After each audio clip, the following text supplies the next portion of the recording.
Cultural মিনিষ্ট্ৰীয়ে সেইখন তেওঁলোকে পৰীক্ষা নকৰে। মই অলপ আগতে ক'লোঁ নিয়মটো। তেওঁলোকে পঠিয়াব সাহিত্য একাডেমীলৈ, আৰু সাহিত্য একাডেমীলৈকে পঠিওৱা যিখন একনলেজমেণ্ট তেওঁলোকে 2021 চনত 24 জুন মাহৰ 16 তাৰিখে তেওঁলোকে একনলেজ কৰে যে আমি এই প্ৰতিবেদনৰ কপিটো পাইছোঁ।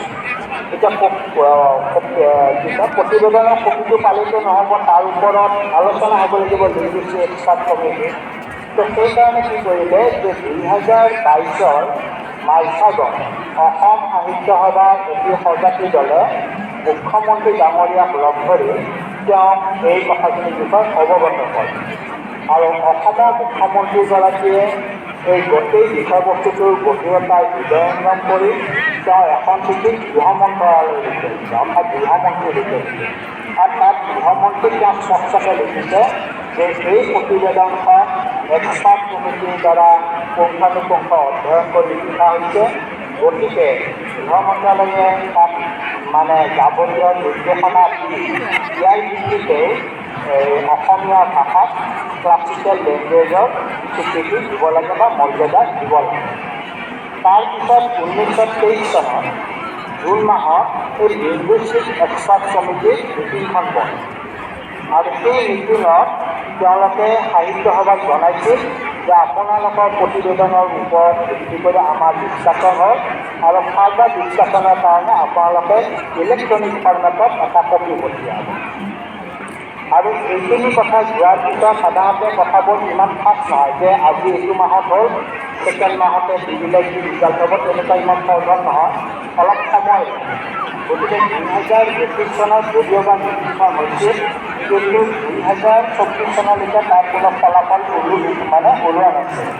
তো 2009 চনত 2024 চনৰ 9 জুলাই তাৰিখে তেতিয়া সভাপতি ডক্টৰ কুলধৰ শইকীয়া ছাৰে পুনৰ প্ৰধানমন্ত্ৰীলৈকে এটা চিঠি লিখিছে, আৰু সেই চিঠিত তেওঁ স্পষ্টকৈ উল্লেখ কৰিছিল যে আমাৰ প্ৰতিবেদনৰ ভিত্তিত ক্লাছিকেল লেংগুৱেজত এটা দিব লাগে, আৰু যদি কিবা ইনপুটছৰ দৰকাৰ আছে, যদি কিবা আৰু ইনফৰ্মেশ্যনৰ দৰকাৰ আছে, বা আপোনালোকক যদি কিবা প্ৰশ্ন উত্তৰ লাগে, তো সেইখিনিও আমি দিবলৈ ৰাজি আছোঁ।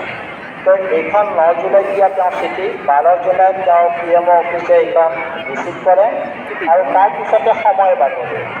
তাৰ কিছুদিন পিছত কেবিনেটৰ মিটিং বহিল অক্টোবৰৰ 3 তাৰিখে, আৰু অক্টোবৰৰ 3 তাৰিখে বহা সেই কেবিনেটৰ মিটিঙত বৈঠকত অসমীয়া ভাষাক ধ্ৰুপদী ভাষা ৰূপে স্বীকৃতি প্ৰদান কৰে।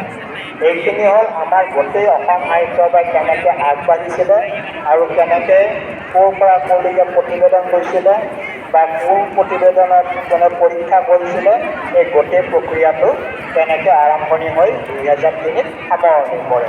তো এই ক্ষেত্ৰত আজি ইমান বছৰৰ পৰা অসম সাহিত্য সভাই ইনিচিয়েটিভ নল'লেও 2020ত তেওঁলোকে যিটো উদ্যোগ গ্ৰহণ কৰিলে অসম সাহিত্য সভা ডক্টৰ কুলধৰ শইকীয়া ছাৰৰ নেতৃত্বত, তাৰ বাবে অসম সাহিত্য সভাৰ ওচৰত গোটেই জাতিটোৱে ঋণী হৈ থাকিব বুলি মই ভাবোঁ, আৰু মই নিজেও ঋণী হৈ থাকিম। আৰু এইখিনিতে ডক্টৰ কুলধৰ শইকীয়া ছাৰলৈও মই আন্তৰিক শ্ৰদ্ধা জনাইছোঁ, কৃতজ্ঞতা জনাইছোঁ, কাৰণ তেওঁৰ নেতৃত্বত বা তেওঁ যদি উদ্যোগ নল'লেহেঁতেন হয়তো এইটো কাম আৰু পিছুৱাই যোৱাৰ সম্ভাৱনা আছিল। গতিকে এই